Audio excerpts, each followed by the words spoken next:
I'm Simon Hubbard. I'm the Director of Operations for Product Testing at Smithers. We specialise in fluid transfer systems, so it's mainly automotive, and again 90+% of our work is in that market area, but we do support other markets such as aerospace and the general industrial markets. And within automotive, it's predominantly the tier 1 suppliers into the automotive industry, but we do deal with some Formula 1 racing teams directly and some of the major OEMs directly as well. We can actually help clients a lot earlier than what they think. They tend to come to us when the product has actually been developed and they just need a specific test carrying out. But we have the capability within our materials testing area to help clients with material selection, and it's something they don't realise. So we could actually help out probably a lot earlier in the design stage to make sure they get the product right for when they're doing the DV testing. So I feel that we can actually shorten their development process for them. Our biggest competitor is our customers because they have their in-house test laboratories. And where we find that they have a conflict of capacity because of design validation and product validation. The design validation is done at the earlier stages before the drawings are locked in between the tier 1 and the OEM. And production validation, PV validation, is done once they've actually set up the manufacturing line and they start producing product, and they have to do the final validation. So the test requirements are less at PV than they are at the DV stage. And a lot of our clients struggle to get lab time capacity in-house at DV. So where we can assist is actually provide that DV testing service, which won't just be doing one element of a test spec, it may be doing the complete range of the test specification. I think the main thing is that we're still an independent testing business. We're not corporately owned. That allows us to actually make investments to suit where our customers are growing.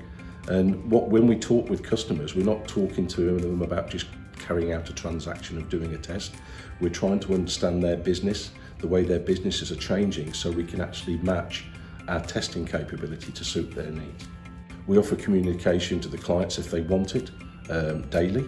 On tests that are very important, we can communicate with the client, whether it be email or over the telephone or video conference, several times a day if they have to have it. We supply interim data to them rather than having to wait 2 or 3 weeks for the end of the test to get a report. And so the key differentiators is the level of communication we give to clients.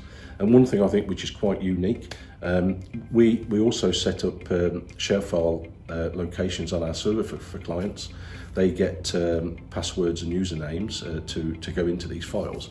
So we can store large amounts of raw test data on there, and photographs of setup and videos, etc., which you can't normally do. And clients can access that to actually interpret data themselves. Most testing laboratories have got fixed test rigs, and they can do a limited range of testing. We have the base test equipment for vibration, for environmental testing, etc., and including humidity. But we've purposely not installed fixed pressure pulsation impulse testing test rigs. What that allows us to do is when a client comes in with a specification that is a little bit extreme to the standard, we can actually work with them and actually manufacture and build a test rig on site to build that test. So what it does, it gives us additional flexibility that some of the test labs can't have. Well, I think the key trends that I'm seeing is obviously the switch to electric vehicles and hybrids. So our customers now, rather than developing and testing products just for combustion engines, or ICE engines as they're called, internal combustion engines, they're having to develop and test materials for hybrid vehicles, and also to develop and test materials for electric vehicles. That's one of the key trends. And as part of that, our customers are starting to get a little bit busier. Their workload is becoming a little bit more complicated.